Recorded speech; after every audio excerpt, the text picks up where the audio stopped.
মধ্যপ্রাচ্যের উত্তেজনা আবারও বাড়ছে। বিভিন্ন আন্তর্জাতিক প্রতিবেদনে বলা হচ্ছে, ইরান তাদের সামরিক প্রস্তুতি আরও জোরদার করছে। সাম্প্রতিক খবরে দেখা যাচ্ছে, দেশটির প্রতিরক্ষা বাহিনী নতুন করে বিভিন্ন ক্ষেপণাস্ত্র ও ড্রোন সক্ষমতা সামনে আনছে। বিশ্লেষকদের মতে, ইরানের হাতে বর্তমানে মধ্যপ্রাচ্যের অন্যতম বড় ক্ষেপণাস্ত্র ভাণ্ডার রয়েছে। এর মধ্যে রয়েছে দীর্ঘপাল্লার ব্যালিস্টিক মিসাইল, ক্রুজ মিসাইল এবং উন্নত ড্রোন প্রযুক্তি।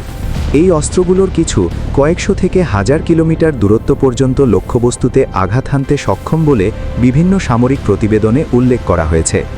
এছাড়া ইরান গত কয়েক বছরে তাদের ড্রোন প্রযুক্তি অনেক উন্নত করেছে। এই ড্রোনগুলো নজরদারি, গোয়েন্দা তথ্য সংগ্রহ এবং নির্দিষ্ট লক্ষ্যবস্তুতে হামলার জন্য ব্যবহার করা যেতে পারে বলে প্রতিরক্ষা বিশ্লেষকরা মনে করছেন। মধ্যপ্রাচ্যের চলমান উত্তেজনার কারণে অনেকেই আশঙ্কা করছেন, যদি সংঘাত আরও বেড়ে যায় তাহলে বড় ধরনের সামরিক হামলা ও পাল্টা হামলার ঘটনা ঘটতে পারে।